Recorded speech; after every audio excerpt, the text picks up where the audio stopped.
अस्सलाम वालेकुम नाज़रीन। इस एपिसोड के आगाज़ में हम देखेंगे कि क्यालन किले में बालन की तलवार चातलन के गले पर टिकी होती है, जबकि लाट गाय की तलवार बालन के साथियों के गले पर रखी होती है। उसी वक्त वहां बादशाह इमलक पहुंचता है और गुस्से से कहता है, तलवारें नीचे करो, तौहीन बंद करो। जब कोई हरकत नहीं करता तो विलियम कहता है, क्या तुमने बादशाह की बात नहीं सुनी? अपनी तलवारें गिरा दो और घुटनों के बल बैठ जाओ। ये सुनते ही सब घुटनों के बल बैठ जाते हैं। फिर इमलक कहता है, तुम्हें हिम्मत कैसे हुई अपने हम मज़हबों को मारने की? क्या तुम्हारा ईमान यही हुक्म देता है? लाट गाय जवाब देता है, बालन ने आपके हुक्म की नाफरमानी की है, उसने एबल पर हमला करके बहुत बड़ी गद्दारी की है। बालन जवाब देता है, ये गद्दारी नहीं बल्कि अपना हक हासिल करने की एक बाज़्ज़त जद्दोजहद है और मैं इसकी कीमत चुकाने को तैयार हूँ। उधर काहिरा में शमसा मशक प्रैक्टिस वाली जगह पर अपने उस्ताद का इंतज़ार कर रही होती है। उसी वक्त वज़ीर सलाहुद्दीन अय्यूबी वहाँ आते हैं और कहते हैं, मैं यहाँ तलवारबाजी सिखाने आया हूँ, सुना है आप सीखना चाहती हैं। ये कहकर वो तलवार उठा लेते हैं। शमसा कहती है, और मिस्र के तमाम लोगों के बीच आप ये काम करना चाहते हैं वज़ीर हजरत? सलाहुद्दीन कहते हैं, मेरे लिए हर काम अहमियत रखता है शमसा कहती है, आपके पास और भी ज़रूरी काम होने चाहिए, शुक्रिया। वो जाने लगती है तो वज़ीर सलाहुद्दीन उसे तलवार से रोक देते हैं। ये देखकर शमसा हमला करती है। उसे लड़ते देख सलाहुद्दीन अय्यूबी कहते हैं, तुम इतनी बुरी नहीं हो। पहला उसूल ये जानना है कि तुम्हारा दुश्मन कौन है। शमसा जवाब देती है, मैं अपने दोस्तों और दुश्मनों दोनों को जानती हूँ, जैसे मैं ये भी जानती हूँ कि कौन मुझसे मोहब्बत करता है और कौन नहीं। उनके बीच मशक जारी रहती है। वज़ीर सलाहुद्दीन कहते हैं, उसूल नंबर 2, ख्वाहिश तलवार को अंधा कर देती है, तब तुम दोस्त और दुश्मन में फ़र्क नहीं कर पाती। शमसा हमला करते हुए कहती है, दुश्मन को फ़ौरन सज़ा मिलनी चाहिए। सलाहुद्दीन कहते हैं, मैला की रिहाई काजी का फ़ैसला था। शमसा पूछती है, क्या नुमाइश में सज़ा रोकना भी उसी का फ़ैसला था? वो हमला करती है लेकिन गिर जाती है। वज़ीर सलाहुद्दीन उसका हाथ बढ़ाते हुए कहते हैं, कभी भी खुद को ज़मीन पर मत गिरने देना। शमसा तलवार के सहारे खड़ी हो जाती है। सलाहुद्दीन पूछते हैं, क्या तुम्हें यकीन है कि तुमने पहले तालीम नहीं ली? तुम्हारी तलवार बहुत तेज़ है। शमसा कहती है, जो चीज़ मेरी तलवार को तेज़ करती है वो इस शहर में घूमने वाले कातिल हैं।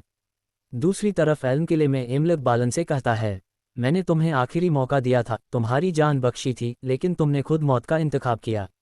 उसी वक्त बाहर से शोर सुनाई देता है। एक सिपाही आकर कहता है, महाराज, बाहर बहुत बड़ा हुजूम है, लोग नारे लगा रहे हैं, एल्म हमारा है, चातलन नहीं चाहिए। ये सुनकर चातलन गुस्से से बिफर जाता है, सिपाहियों पर हमला करता है और कहता है, हमारे मरने से पहले चातलन तक पर नहीं बैठ सकता।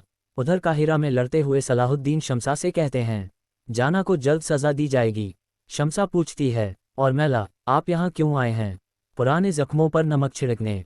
सलाहुद्दीन कहते हैं, मेरी नीयत ज़ख्म देने की नहीं बल्कि शिफा देने की है। शमसा दोबारा हमला करती है मगर तलवार गिर जाती है। सलाहुद्दीन कहते हैं, कायदा नंबर 3, सही वक्त पर निकाली गई तलवार ही सही निशाने पर लगती है। हर किसी को वही मिलता है जिसका वो हकदार है। ये कहकर वो शमसा की तलवार उठाकर देते हैं और कहते हैं, ये वही जगह है जहां मैंने तुम्हें पहली बार देखा और तुम्हारी आवाज़ सुनी थी। शमसा कहती है, तब तुम कैदी थे और आज वज़ीर हो। मैंने तुम्हें बचाया था लेकिन तुमने एक ऐसी औरत को आज़ाद किया जिसने तुम्हें मारने की कोशिश की। सलाहुद्दीन कहते हैं, शायद तुम ही वो औरत हो जो मुझे मारना चाहती हो। उसी वक्त खलील आकर कहता है, वज़ीर, कर्दगान अपने सिपाहियों के साथ फ़र्ज़ पूरा करके वापस आ गया है। ये सुनकर सलाहुद्दीन कहते हैं, आज हमने काफ़ी तरबियत हासिल कर ली है, और वो चले जाते हैं। दूसरी तरफ एल्म में विलियम कहता है, महाराज, अगर आप कोई फ़ैसला नहीं करते तो हमें एल्म के लोगों को ज़बह करना पड़ेगा, जिससे हालात और बिगड़ जाएंगे। लाट गाय कहता है, मुझे बाहर के हुजूम को काबू करने की इजाज़त दें। इमलक कहता है, खुशी से। फिर इमलक बालन से कहता है, तुम तख्त के मज़े लो क्योंकि तुम्हारे पास वक्त कम है। ये सुनकर चातलन गुस्से से भर जाता है। काहिरा में खाने की मेज़ पर खलीफा के साथ वज़ीर सलाहुद्दीन बैठे होते हैं। वो कहते हैं, ऐसा लगता है कि आपने नहीं सोचा कि फ़ातिमियों जैसी अजीम रियासत कैसे ख़त्म हुई। आपके लोग मुश्किल हालात में जी रहे हैं मगर आपने ही उन्हें छोड़ दिया। खलीफा कहते हैं, ये सब वज़ीरों की लड़ाइयों की वजह से हुआ। सलाहुद्दीन कहते हैं, खलीफा को हिम्मत देनी चाहिए मगर लगता है आपको सिर्फ दौलत की फ़िक्र है। खलीफा कहते हैं, वज़ीर, आम खाओ, गुठलियाँ मत गिनो, तुम चाहते क्या हो? दूसरी तरफ बादशाह इमलक वापस पहुंच चुका होता है। लाट गाय कहता है, मैं समझ सकता हूं कि आपने अंदरूनी हालात को काबू में रखने के लिए बालन को एल्म की हुकूमत दी मगर चातलन इससे बेहद नाराज़ है। इमलक कहता है, चातलन का गुस्सा तुम्हारे हाथ में है, उसे काबू करो। लाड गाय कहता है, याद रहे कि फौज में चातलन के कई हमदर्द हैं। एमलेक पूछता है, तो तुम कह रहे हो कि उसे खत्म कर दूं? लाड गाय कहता है, इसके बरक्स, मैं कह रहा हूं कि उसके गुस्से को इस्तेमाल करें।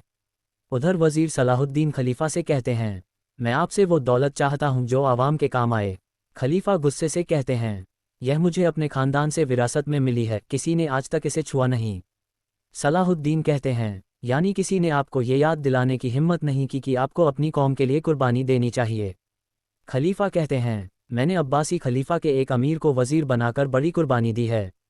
उधर कुद्स में लाड गाय एमलेक से कहता है, काहिरा से वापसी पर काफिले पर हमला हुआ है, इसका मतलब है कि नूरुद्दीन जंगी का अगला निशाना कैरक किला है। कैरक से गुजरने वाले हज और तिजारत के रास्ते को देखते हुए मेरा ख्याल है कि वहां तलान की ताकत हमारे लिए मुफीद होगी। एमलेक सोच में पड़ जाता है। उधर वजीर सलाहुद्दीन खलीफा से कहते हैं, ये दौलत आवाम के लिए होगी। वो फरमान मेज़ पर रखते हैं और कहते हैं, अज़्ज़ाहिर के नए हज्जाज ने फतवा दिया है कि लोगों तक दौलत पहुंचाना यही एक रास्ता है। फिक्र न करें, ये दौलत आपकी एक जेब से दूसरी जेब में जाएगी।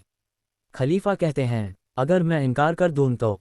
सलाहुद्दीन कहते हैं, तो मिस्र की तमाम मस्जिदों में अब्बासी खलीफा के नाम से खुतबा दिया जाएगा। इमाम अब्बासी खलीफा के लिए दुआ करेंगे और मुसलमान उसी इत्तेहाद के साथ इबादत करेंगे। वो खड़े होकर कहते हैं, आपके पास अपनी दौलत महल तक पहुंचाने के लिए 2 दिन हैं। ये सुनकर खलीफा गुस्से से कहते हैं, सलाहुद्दीन, तुम हद से आगे बढ़ रहे हो, तुमने अपने लिए मुसीबत खड़ी कर ली है। उधर इमलक लाड गाय से कहता है, मैला को मनाना आसान नहीं होगा। लाड गाय कहता है, मुझे नहीं लगता कि वो आपके हुक्म के खिलाफ जाएगी। इमलक पूछता है, एल्म पर बालन के हमले की तहकीकात कहाँ तक पहुंची? लाड गाय कहता है, हमारी दीवारों पर हमले के दौरान एक जख्मी सिपाही ने सुना कि बालन को सलाहुद्दीन से मदद मिली है। ये सुनकर बादशाह कहता है, तो सलाहुद्दीन के साथ उसकी दोस्ती हमारी सोच से ज़्यादा गहरी है।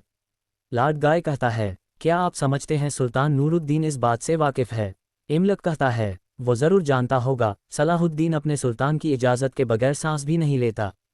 लेकिन अगर उसने हमारे अंदरूनी मामलात में दखल दी है तो उसकी कीमत भारी होगी, बहुत भारी।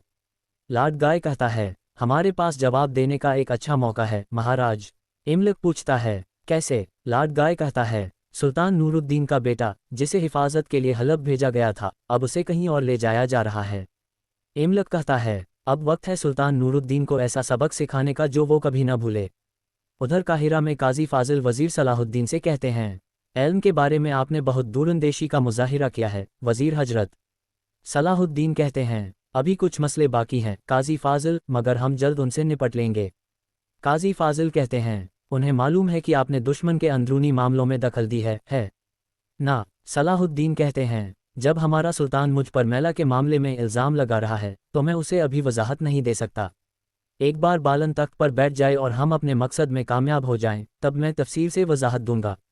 दूसरी तरफ शाम में सुल्तान कहते हैं, मैला का हमारे हाथ से जाना अच्छा नहीं हुआ, क्योंकि उसने उस बदमाश तलान को भी अपने साथ मिला लिया है। इसका मतलब है कि एमलेक ने हमारे खिलाफ काहिरा को मजबूत करने का फैसला कर लिया है। काफिले पर हमला इसी की निशानी है। उसी वक्त अफानी आकर कहता है, एल्म का तख्त बालन ने संभाल लिया है। ये सुनकर सुल्तान कहता है, यह अच्छी बात है, हमें बहादुर दुश्मनों की भी ज़रूरत है। अफानी आगे कहता है, ये काम सलाहुद्दीन की मदद से हुआ है। ये सुनकर सुल्तान गुस्से से कहता है, सलाहुद्दीन ने हमें क्यों नहीं बताया? वो जो हर कदम पर मेरी राय लेता है, उसने ये सब खुद से किया। ये हमारे अंदरूनी मामलों में सीधी दखलंदाजी है। मदद कहता है, वो जवाबी कार्रवाई कर सकते हैं। सुल्तान वजीर इमाद को बुलाकर कहता है, सलाहुद्दीन से कहो फ़ौरन शाम पहुँचे। नाजरीन, इसके साथ ही यह एपिसोड ख़त्म होता है। मिलते हैं बहुत जल्द अगले एपिसोड के साथ। वीडियो को लाइक करें और जिन दोस्तों ने अभी तक चैनल सब्सक्राइब नहीं किया वो जल्दी से सब्सक्राइब कर लें और बेल आइकन भी दबा दें ताकि आने वाले एपिसोड्स आपको आसानी से मिल सकें। दुआओं में याद रखें। अल्लाह हाफ़िज़।